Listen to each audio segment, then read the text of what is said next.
Brunel Iboula est ici chez elle. Quinoise d'adoption, la jeune femme connaît son quartier par cœur. Plusieurs fois par semaine, elle vient ici chercher de quoi cuisiner. Brunel est pygmée.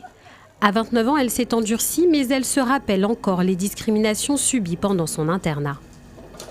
Mes amis me disaient non, Brunel, toi tu ne peux pas préparer du foufou. J'ai dit, je ne peux pas préparer, pourquoi?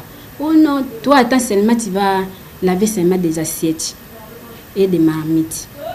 Ça m'a fait encore mal. J'ai demandé à une amie, il me disait que non, on te disait que puisque tu es pygmée, tu ne peux pas toucher ce qu'on va manger.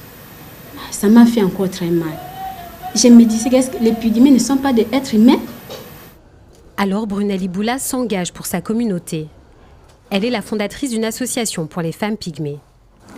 Au siège du réseau des populations autochtones et locales, le REPALEF, Brunel vient chercher un appui et des conseils. Les autochtones pygmées sont souvent mis à l'écart de la société et stigmatisés. Mais en RDC, les lignes commencent à bouger.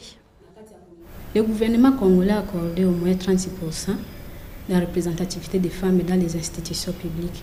Mais on ne voit aucun pourcentage des femmes PA. Alors ça va changer puisqu'on va considérer les autochtones, surtout nous les femmes PA, nous allons avoir des considérations auprès du gouvernement congolais.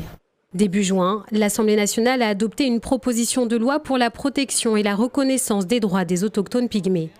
Un pas supplémentaire vers plus d'égalité.